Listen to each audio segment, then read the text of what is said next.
नमस्कार विद्यार्थी मित्रांनो, मी मारुती शहाणे आजच्या व्हिडिओमध्ये आपलं सगळ्यांचं स्वागत करतो. इयत्ता 8वी विज्ञान विषयातील 10व्या टॉपिक विषयी आपण माहिती घेतोय, सेल अँड सेल ऑर्गॅनिझम्स. पहिल्या व्हिडिओमध्ये आपण सेल बद्दलची माहिती घेतली होती. त्यामध्ये बेसिकली ज्या दोन टाईपचे सेल आहेत म्हणजे प्लांट सेल आणि ॲनिमल सेल, कंपॅरेटिव्हली यांच्यामध्ये काय फरक आहे याविषयी आपण माहिती घेतली आणि त्याबरोबर सेल वॉल हा जो कन्सेप्ट आहे त्याबद्दल आपण माहिती घेतली. म्हणजे सेल वॉल हे प्लांट सेलमध्ये पाहायला मिळतं आपल्याला किंवा ते प्रेझेंट असतं, तर ॲनिमल सेलमध्ये सेल वॉल नाहीये. आणि त्यानंतरचा जो पॉइंट आहे नेक्स्ट तो म्हणजे प्लाझ्मा मेम्ब्रेन. तर आजच्या तासाला आपण प्लाझ्मा मेम्ब्रेन याच्याबद्दलची माहिती पाहणार आहोत. सुरुवात करूयात आजच्या व्हिडिओला. मित्रांनो, तुमच्या लक्षात असेल की आपण ज्या वेळेला सेल स्ट्रक्चर स्टडी केला होता त्यावेळेला प्लांट सेल आणि ॲनिमल सेल या दोन्ही सेलचा कंपॅरेटिव्ह स्टडी केला होता. आणि मी तुम्हाला त्यावेळेला बोललो होतो की ही जी प्लांट सेल आहे या प्लांट सेलमध्ये बाहेरच्या बाजूला थिक एक वॉल किंवा आउटर कव्हरिंग दिसतंय, त्यालाच आपण नाव दिलं होतं सेल वॉल. पहा, हे सेल वॉल. आणि त्याच्या आतल्या बाजूला इथं व्यवस्थित तेवढं दिसत नाहीये, परंतु आतल्या बाजूला जे थिन इलास्टिक मेम्ब्रेन आहे तेच प्लाझ्मा मेम्ब्रेन. ठीक आहे, प्लांट सेलच्या बाबतीत. परंतु ॲनिमल सेलच्या बाबतीत मात्र हे सेल वॉल नाही, तर डायरेक्ट जे बाहेर मेम्ब्रेन आपल्याला दिसतंय या दुसऱ्या ॲनिमल सेलच्या बाबतीत, तर ते बाहेर असणारे मेम्ब्रेन म्हणजेच काय, तर प्लाझ्मा मेम्ब्रेन आहे. तर या प्लाझ्मा मेम्ब्रेन बद्दलची माहिती आता आपण पाहणार आहोत. ठीक आहे, प्लाझ्मा मेम्ब्रेन किंवा त्याला दुसरं नाव आहे cell membrane. It is a thin fragile and elastic covering that separate the cell components from the outer environment. नेमकं प्लाझ्मा मेम्ब्रेन किंवा सेल मेम्ब्रेन म्हणजे काय बघा. तर पहिली गोष्ट अशी आहे की प्लाझ्मा मेम्ब्रेन हे एकदम थिन आहे आणि नाजूक आहे. फ्रॅगाइल याचा अर्थ नाजूक आहे, डेलिकेट आहे, आणि इलास्टिक म्हणजे ते लवचिक आहे. त्याच्यामध्ये आकुंचन किंवा प्रसरण पावण्याची क्षमता आहे. याचा अर्थ असा होतो की गरजेनुसार सेलचा साईज लहान मोठा होण्यासाठी त्याची मदत होते. आणि आणखीन महत्वाची गोष्ट काय, it separate the cell component from the outer environment. सेलच्या आतमध्ये जे काही घटक आहेत, वेगवेगळे सेल ऑर्गेनेल आहेत, त्यांचा आणि बाह्य वातावरणाचा संपर्क तोडणं किंवा अलग करणं हे काम या प्लाझ्मा मेम्ब्रेनचं आहे. स्ट्रक्चर ऑफ प्लाझ्मा मेम्ब्रेन आपण आता पाहणार आहोत. Protein molecules are embedded in 2 layers of phospholipids. पहा, प्लाझ्मा मेम्ब्रेनचे जे स्ट्रक्चर तयार होतंय ते कशा पद्धतीने बनतं. तर प्लाझ्मा मेम्ब्रेन जरी आपण एक थिन मेम्ब्रेन म्हणत असलो तरी सुद्धा त्याची रचना हे लिपिड बाय लेअरची असते. इथं काय सांगितले, 2 लेयर्स ऑफ लिपिड्स. समजण्यासाठी पहा, मी इथं तुम्हाला सांगतो, protein molecules are embedded in 2 layers of phospholipids. आता इथं 2 लेयर्स ऑफ फॉस्फोलिपिड्स नेमके कुठं आपण समजून घ्यायचे किंवा बघायचे, तर इथे जी डायग्राम दिसते बाजूला पहा, इथं लेबल केलेलं आहे structure of a cell wall. खरं तर ते स्ट्रक्चर ऑफ सेल वॉल म्हणण्यापेक्षा प्लाझ्मा मेम्ब्रेनचं स्ट्रक्चर आहे. इथं खालच्या डायग्राम मध्ये तुम्हाला ते दिसेल.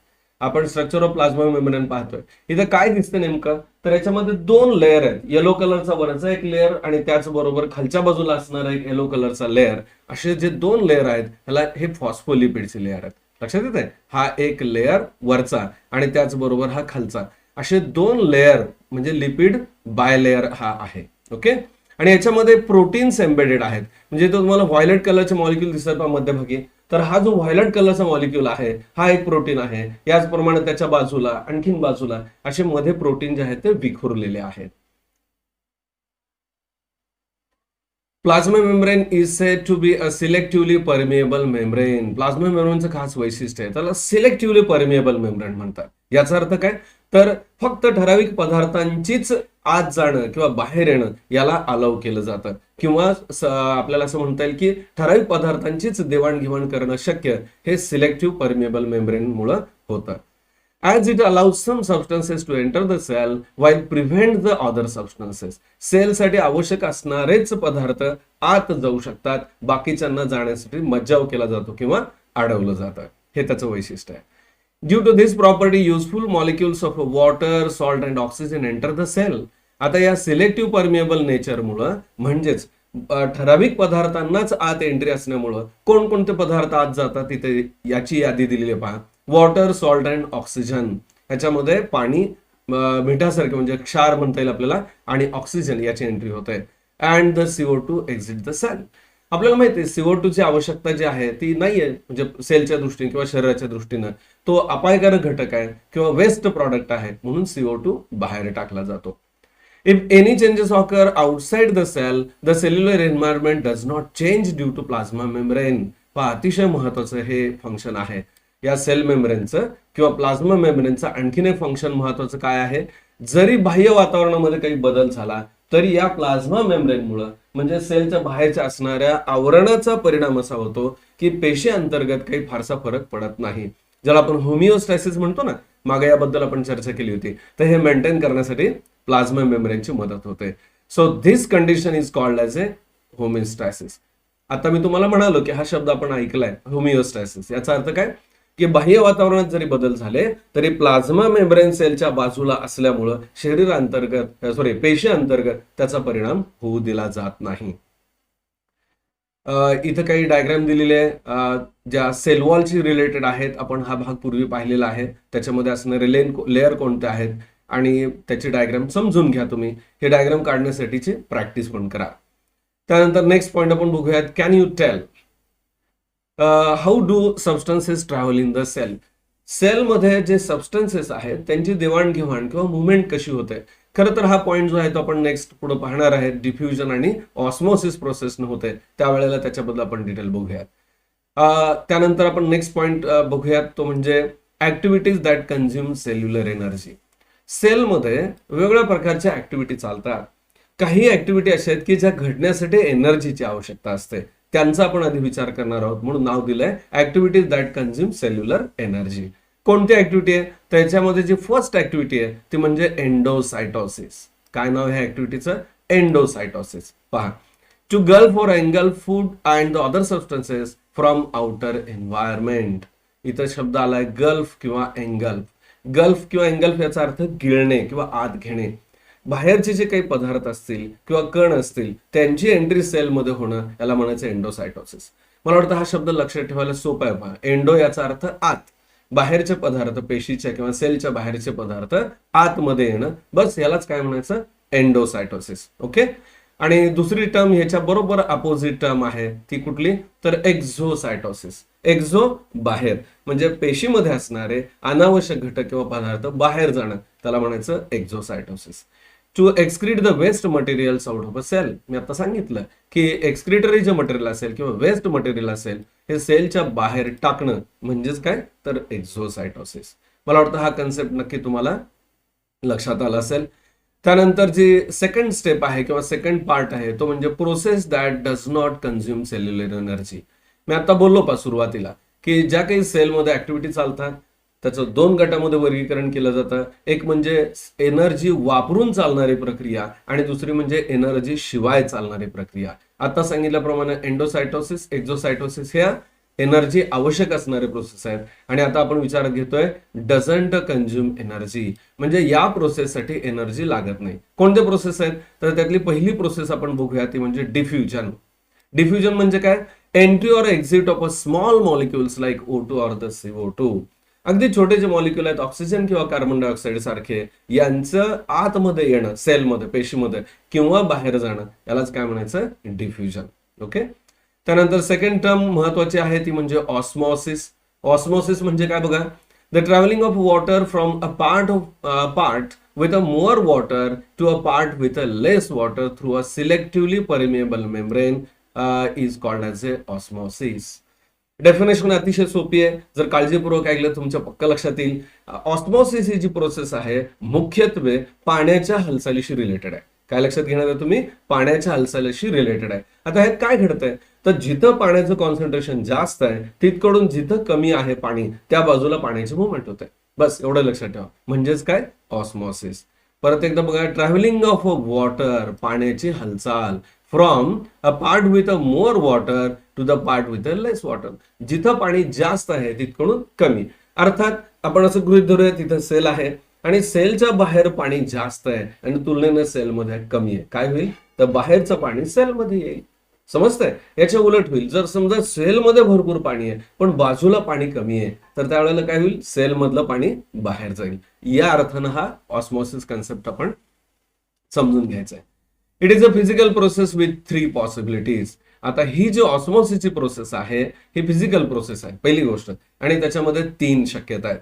आता 3 शक्यता म्हणजे काय, तर व्यवस्थित समजून घ्या. Osmosis in plant cell. पहा इथं बाजूला जी दिसते डायग्राम, त्याच्यामध्ये प्लांट सेलच्या बाबतीत पाण्याची होणारी जी हालचाल आहे ती दाखवली आपल्याला. काय दिसतं नेमकं ह्याच्यात? जर तुम्ही बारकाईने या 3 सेल जे दाखवलेत प्लांट सेल यांचे जर ऑब्झर्वेशन केलं तर काही गोष्टी लक्षात येतील. पहा या सेलच्या मध्यभागी इथं व्हॅक्युअल आहे आणि या व्हॅक्युअल मध्ये पाणी आहे. या सेलच्या बाबतीत असं घडतंय की बाहेर पाण्याचं प्रमाण कमी होतं आणि सेलमध्ये जास्त होतं. त्यामुळे ह्यातलं वॉटर जे आहे ते बाहेर आलंय. इथं अॅरोच्या सहाय्याने दाखवलंय. पहा तुमच्या लक्षात येईल डायग्राम मध्ये अॅरोनं पाणी जे आहे ते बाहेर जात आहे असं दाखवलंय. ओके. त्यानंतर मधली दुसरी जी कंडिशन आहे त्यामध्ये सेलच्या आतमध्ये आणि बाहेर हे पाणी सारखं आहे. त्याचा परिणाम काय होईल की देवाणघेवाण होणार नाही किंवा झाली तरी ती असे असेल की बॅलन्स मध्ये असेल. आणि तिसरी जी कंडिशन आहे याच्यात काय होतंय तर बाहेर पाणी जास्त आहे आणि सेलमध्ये कमी आहे आणि त्याचा परिणाम म्हणून बाहेरचं पाणी आत आलंय आणि आता इथं व्हॅक्युअल पूर्ण पाण्यानं भरलेलं आहे असं आपल्याला तिसऱ्या डायग्राम मध्ये दिसतंय. ठीक आहे. म्हणजे या 3 कंडिशन ऑस्मॉसिस प्लांट सेल बद्दल दाखवत आहे. त्यानंतर इथं आणखीन एक बाजूला डायग्राम दिली पहा. हे osmosis in animal cell. RBC आपल्याला माहित आहेत रेड ब्लड कॉर्पस्कल्स आणि त्या सेलच्या बाबतीत इथं दाखवलंय. आता या ऑस्मॉसिस मध्ये आपण 3 टर्म पण लक्षात घेणार आहोत. मी थोडंसं हे डायग्राम झूम करतो म्हणजे आपल्याला लक्षात घ्यायला आणखीन समजायला सोपं जाईल. पहा आता ह्याच्यामध्ये आपल्याला काय दिसतंय नेमकं तर 3 कंडिशन इथं मेंटेन केल्या. 3 कंडिशन कुठल्या तर हायपरटोनिक, आयसोटोनिक आणि हायपोटोनिक. ह्याचं एक्सप्लेनेशन पुस्तकात खाली आहे पण अगदी आता या डायग्रामच्या आधारे पण मी तुम्हाला सांगतो. बघा ऑस्मॉसिस इन अॅनिमल सेल. इथं या सेल्स दिसत आहेत आपल्याला, अॅनिमल सेल्स आहेत. ही सुद्धा एक अॅनिमल सेल आहे. इथं खूप दाखवलेले आहेत. पैकी एका सेलचा विचार आपण इथल्या खालच्या डायग्राम मध्ये करतोय. या सेलमध्ये वॉटर कंटेंट जास्त आहे त्यामुळे त्यातलं पाणी बाहेर जात आहे. पहा पहिली जी डायग्राम आहे त्या पहिल्या डायग्राम मध्ये आपल्याला असं दिसतंय की सेल मधलं पाणी बाहेर जात आहे. त्यानंतर सेकंड मध्ये काय तर अशी कंडिशन आहे की दोन्हीकडे सेलच्या आत आणि बाहेर पाण्याचं प्रमाण सारखं आहे म्हणून पाण्याची हालचाल दिसत नाहीये किंवा इक्वल राहण्याचा प्रयत्न होतोय. थर्ड डायग्राम मध्ये काय दिसते वॉटर जे आहे किंवा पाणी जे आहे ते सेलच्या आतमध्ये येत आहे.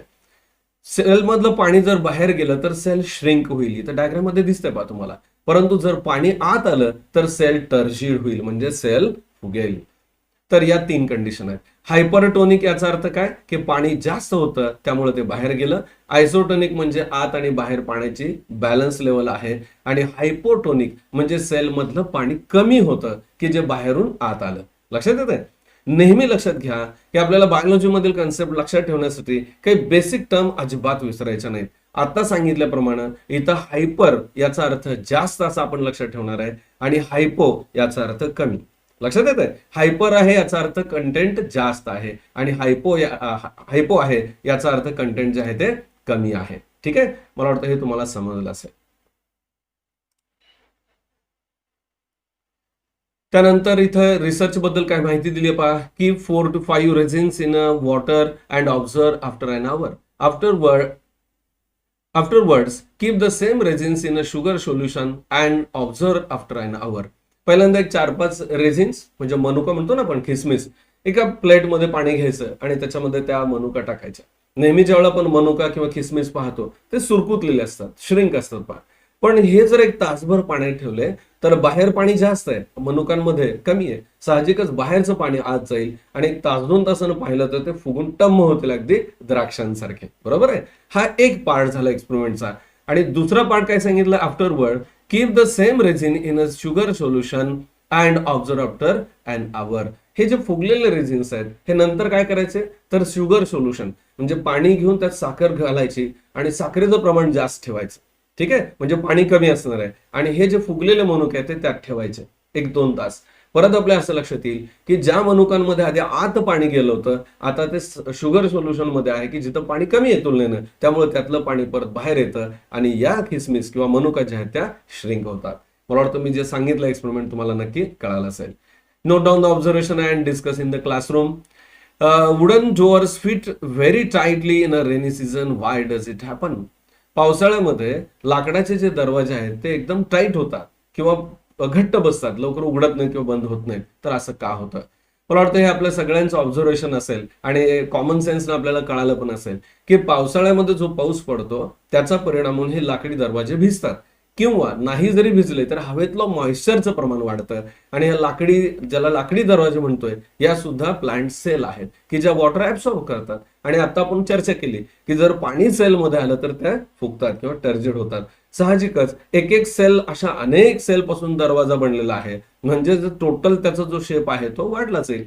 तो असा वाढेल की रेग्युलर फिटिंग ज्या फ्रेम मध्ये तो बसतो, चौकटीमध्ये बसतो, तो बसणार नाही, म्हणजे त्याचं फिटिंग प्रॉपर होत नाही किंवा टाईटली ते बसले जातात दरवाजे. आता जो आपण पॉइंट डिस्कस केला त्याकडे परत येऊयात. आपण जे 3 कंडिशन पाहिल्या सेलच्या बाबतीतली, पाण्याची किंवा ऑस्मोसिस कशा पद्धतीने होतं ते परत एकदा बघूयात. फर्स्ट कंडिशन आहे isotonic solution. Medium outside and inside the cell has the same proportion of water and water does not go in and out. पहा, आपण सध्याची कंडिशन विचारात घेतोय त्यामध्ये आयसोटोनिक कंडिशन. आता डायग्राम मध्ये आपल्याला सांगितलं पहा 3 कंडिशन, त्यापैकी पहिली कंडिशन त्याने एक्सप्लेन केली आहे. आयसो याचा अर्थ बॅलन्स. आत आणि बाहेर जर पाणी सारखं असेल, आत आणि बाहेर म्हणजे काय, सेलच्या आत आणि सेलच्या बाहेर, तर आयसोटोनिक कंडिशन आहे, म्हणजे पाण्याची हालचाल होणार नाही. हा पहिला कन्सेप्ट. आपण दुसरा कन्सेप्ट विचारात घेऊयात. सेकंड जो आहे तो म्हणजे हायपोटोनिक सोल्युशन. पहा, हायपो मी आता सांगितलं, हायपो याचा अर्थ काय, कमी. The cell has less water. पहा, मी आता बोलल्याप्रमाणे इथे आपल्याला सांगितलं, the cell has less water than the outside medium. सेलमध्ये पाणी कमी आहे बाहेरच्या पेक्षा. So the water enters the cell. परिणाम काय होतो, बाहेरचं जे पाणी आहे ते सेलमध्ये आत येईल. दिस इज कॉल्ड एज अ एंडॉस्मॉसिस. यालाच नाव काय आहे, एंडॉस्मॉसिस. एंडॉस्मॉसिस याचा अर्थ काय होतो की बाहेरचं पाणी जे आहे ते सेलच्या आतमध्ये येणं. If raisins are kept in water after some time they swell and became rigid. आता सांगितलं की रेझिन्स, ज्याला आपण किसमिस किंवा मनुका म्हणतो, जर आपण पाण्यात ठेवल्या तर तुलनेनं बाहेर पाण्याचं प्रमाण जास्त आहे आणि ते आतमध्ये ड्रायनेसमुळे कमी आहे त्याच्यातलं पाणी. साहजिकच बाहेरचं पाणी आत जातं आणि ते स्वेल होतात किंवा फुगतात. त्यानंतर जी तिसरी टर्म आहे त्याबद्दल आपण माहिती बघूया. तिसरी जी टर्म आहे ती म्हणजे हायपरटोनिक सोल्युशन. काय सांगितलंय, हायपरटोनिक सोल्युशन. तिसरा पॉइंट आपण बघतोय. The cell has more water than the outer medium, so water comes out of a cell. आपण सध्या जो पॉइंट विचारात घेतो हायपरटोनिक. हायपर याचा अर्थ जास्त, मी तुम्हाला म्हणालो की म्हणजे सेलमध्ये असणारं पाण्याचं प्रमाण हे जास्त आहे आणि परिणामी काय होईल, सेल मधलं पाण्याचं प्रमाण जास्त आहे, हायपरटोनिक हे पाहिजे डायग्राम मध्ये दिसेल, पाणी जे आहे ते बाहेर येत आहे. ओके, मला वाटतं हे 3 कंडिशन तुमच्या या 3ही कंडिशन लक्षात आली असतील. आयसोटोनिक, हायपोटोनिक आणि hypertonic. Example, if the fruit pieces are kept in thick saturated sugar solution, the water from fruit pieces enter the sugar solution. फळांचे जर पीसेस करून आपण साखरेच्या घट्ट पाकामध्ये ठेवलं तर त्या फळातलं पाणी निघून जातं आणि त्या फोडी श्रिंक होतात, आणखी आकसल्या जातात. So the fruit pieces shrink after while. काही वेळानंतर त्या फळांच्या फोडी ज्या आहेत त्या सुरकुततात किंवा आकसल्या जातात. A plant cell or the animal cell is kept in a hypertonic solution. Water comes out of a cell by the process of exosmosis and there is a concentration of a cytoplasm. हा point अतिशय महत्वाचा, व्यवस्थित लक्षात घ्या. जर समजा आपण plant sale किंवा अॅनिमल सेल ही जर हायपरटोनिक सोल्युशन मध्ये ठेवली, म्हणजे जिथं पाण्याचं प्रमाण जास्त आहे, तर त्यावेळेला काय होईल, water comes out of a cell by the process of exosmosis. बाहेर पाणी जास्त आहे, सेलमध्ये कमी आहे, म्हणजे सेल मधलं पाणी सगळं बाहेर येईल, अर्थात एक्झॉस्मॉसिस होईल. आणि त्याचा परिणाम काय होईल तर जे सायटोप्लाझम आहे त्याचं कॉन्सन्ट्रेशन वाढेल. म्हणजे सायटोप्लाझमचा कन्सेप्ट आपण जस्ट आता पाहणार आहोत पुढच्या पॉइंटमध्ये. टोटल जे सायटोप्लाझम आहे त्यातलं पाणी कमी झालं म्हणजे त्याचं कॉन्सन्ट्रेशन अर्थात घनता जी आहे ती वाढेल. So this process is called as a plasmolysis. या प्रोसेसला एक नाव आहे, विशिष्ट नाव आहे, यालाच आपण काय म्हणतो, प्लाझ्मोलायसिस. पक्क लक्षात ठेवा. काही जणांना उच्चार करत असताना प्लाझ्मोलिसिस असं म्हणतात, प्रोनाउन्सिएशन मध्ये फरक होऊ शकतो, पण मूळ जो कन्सेप्ट आहे तो आपल्याला पक्का लक्षात ठेवायचा आहे, प्लाझ्मोलिसिस. मला वाटतं आता जो आपण पॉइंट चर्चा केला तुमच्या पक्का लक्षात आला असेल. यानंतरच्या व्हिडिओमध्ये आपण उर्वरित जो भाग आहे याचा त्याबद्दल चर्चा करूयात. आज आपण प्लाझ्मा मेम्ब्रेन, त्याची रचना, त्यानंतर activities that consume cellular energy आणि processes that does not consume cellular energy, त्यामध्ये डिफ्युजन आणि ऑस्मॉसिस याबद्दलची चर्चा केली. आयसोटोनिक सोल्युशन, हायपोटोनिक सोल्युशन आणि हायपरटोनिक सोल्युशन याबद्दलची माहिती घेतली. नेक्स्ट पुढच्या व्हिडिओमध्ये आपण यातील उर्वरित जो भाग आहे सायटोप्लाझमचं माहिती त्याबद्दल बघणार आहोत. व्हिडिओ आवडला असेल तर जरूर लाईक करा. चॅनलवर जर नवीन असाल तर जरूर सबस्क्राईब करा, म्हणजे माझे पुढील व्हिडिओ अपलोड केल्यानंतर त्याचं नोटिफिकेशन मिळेल.